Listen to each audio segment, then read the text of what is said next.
Night of the Living Waterfowl. Miss Palma's next assignment was, write an episode in your life as though it were being written by a future scholar as part of your biography. She came as a princess. He came as a duck. The dance should have been a massive disaster, but somehow it worked. Thus, before the great disappointments of his later adolescence, before the terrible ordeals he faced during his second and third years as an eighth grader, Jeffrey Alper had one nearly perfect night. Legend has it that Lindsay Abraham, despite her famous wit, was secretly a romantic at heart. Perhaps that's why she decided to attend the Halloween festivities at East Village Middle School dressed as Cinderella.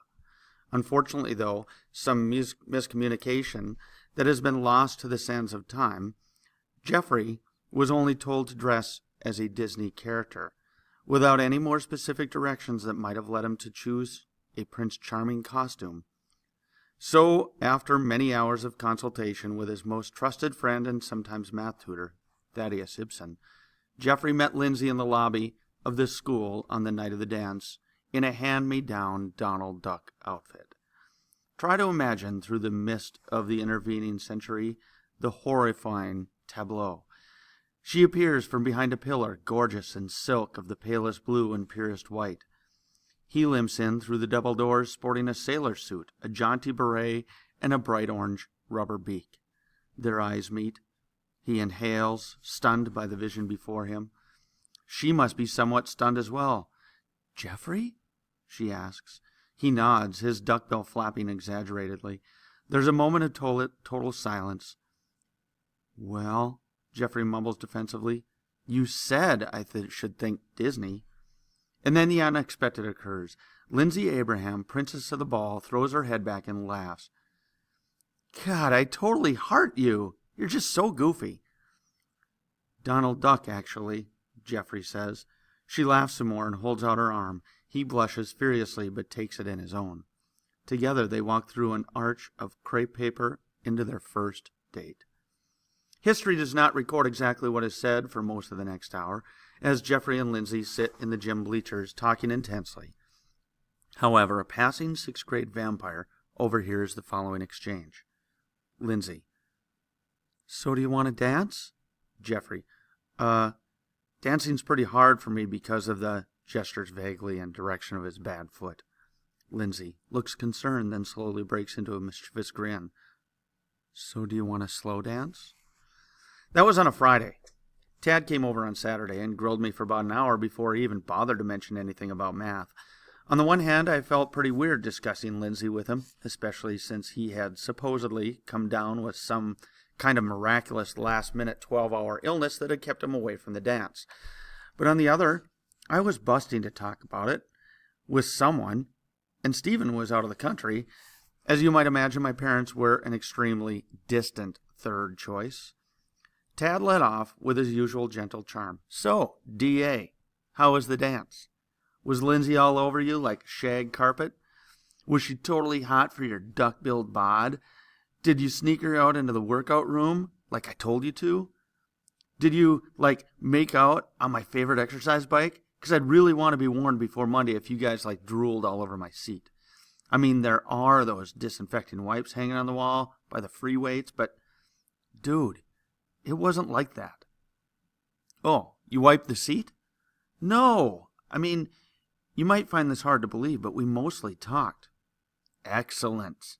You were suavely laying the groundwork for your seduction. That's good technique right there. Did you whisper in her ear? Chicks love that, at least from what I've read in certain illicit. Tad, it wasn't like that either. We had the talk." He pretended to be wiping tears from the corners of his eyes. "Oh, wow, she told you how babies are made? I kind of thought the stork thing might satisfy you for a few more years, but I suppose my little Jeffrey boy is growing up. If you have any follow-up questions, I'd be happy to refer you to a few choice websites." "Not that talk. I told her about, the Pythagorean theorem, the FOIL method, photosynthesis. Would you stop being such a snapperhead for a minute? I told her about my cancer, all right?" Tad shut up for a little while. Then in a much mellower voice, he asked, "So how did that go over?"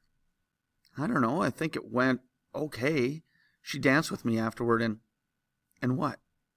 Tad asked. A smirk started spreading across his face. It's amazing how hard it is for him to be serious for more than 3 seconds. And then I did take your advice about the weight room. Tad's smirk reached epic proportions, and his eyebrows shot up so high it looked like he'd just been given a facelift with a construction crane. Oh, shut up, I said. It was totally NBD. Tad, and I say NBD all the time. It means no big deal. Amazingly, Tad settled down again. What exactly did you tell her? Well, she knew about it already. Apparently, after the first day of school, she asked a couple girls about me. Holy, she was asking about you? That's like major. He held out a fist for me to pound. I pounded it and continued. And it turns out her grandmother's a breast cancer survivor. So she knew the basics and she was so cool about everything. I mean, I couldn't even believe we were having this conversation, you know? It's funny how you can worry about something for so long and then when it finally happens, it's almost no biggie. Oh, there was one thing. She wanted to know whether I had been in remission for 5 years yet, and I told her yes. Tad looked bummed out when I said that because he wasn't past his 5-year anniversary. I'm sorry, man, I said. But she asked, so whatever, dude. What else did she want to know? She asked about my limps, so I explained about drop foot, but I also told her about my bike riding, and she wouldn't think I was crippled? Ouch. Well, yeah. Did you tell her about your school stuff? Kind of. She asked what the deal was with you and me in the gym, so then I thought I should explain our pact. Is that okay? Oh, sure, since you were speaking of cripples anyway. What do you say to that? Tad, what's your problem? If I'm going to be, sharing things with Lindsay, how can I not tell her about something as major as that? Oh, you're sharing things with Lindsay. Should I bust out my guitar so we can all sing Kumbaya? Sharing things. Jeez. I don't see what the problem is. I was just being honest. Well, it's easy to be honest about your late effects, D.A. You know, Lindsay, I have a cute little limp, but I'm fine. And sometimes I space out in class, but it's all good. My friend Tad, on the other hand, he's a mess. Can you believe he needs a testosterone shot every day? Plus human growth hormones so he won't be totally deformed when he grows up, if he grows up.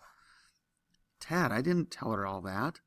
All I told her was that you were tutoring me so I could pass a math test, and that you were going to walk across the stage at graduation. Dude, what if I don't walk across the stage?